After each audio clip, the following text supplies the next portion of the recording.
Salut.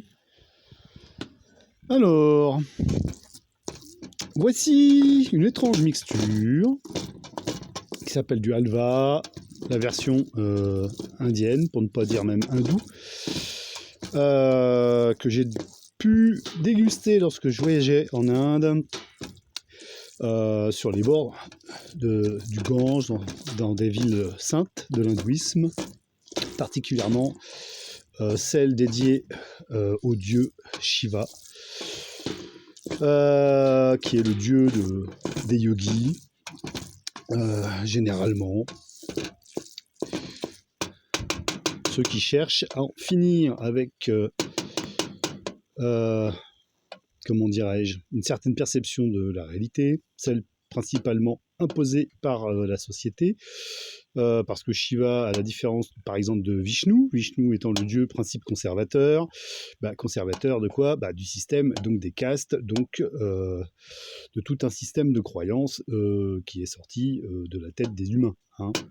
Même si y a 2-3 choses qu'on peut retrouver dans la nature qui ressemblent.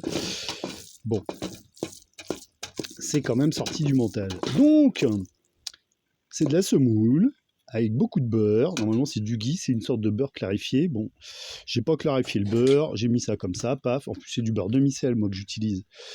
Il faut une bonne dose de sucre, un peu de fruits secs. J'ai rajouté un peu d'huile de noix de coco. Et puis voilà, et je vais laisser ça comme ça jusqu'à demain matin. Alors normalement, donc cette nuit, c'est la grande nuit du dieu Shiva, la Maha Shivaratri, qui est un peu comme une sorte de nouvel an dans l'hindouisme. Alors, bon, il y a à 1 heure d'ici, un petit ashram, bon, avec une dizaine, une vingtaine d'occidentaux qui vont se réunir, où va me voisine les potes de temps en temps. Personnellement, j'ai pas envie de passer la nuit. Alors, il faut jeûner et réciter des mantras ou des chants dédiés à cette divinité. Non, non, non. Alors pourquoi non?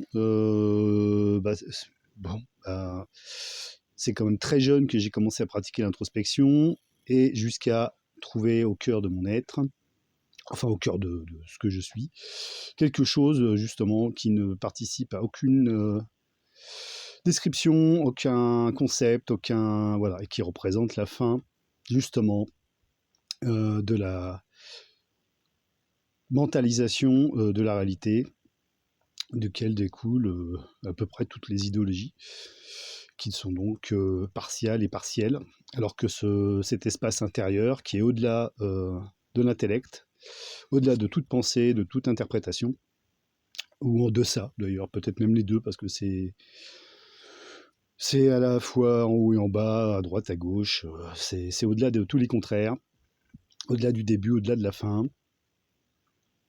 Donc voilà, pour ça que j'aime bien cette divinité qui, en fait, pour moi, est le symbole de la réalité, de l'être profond de chacun d'entre nous.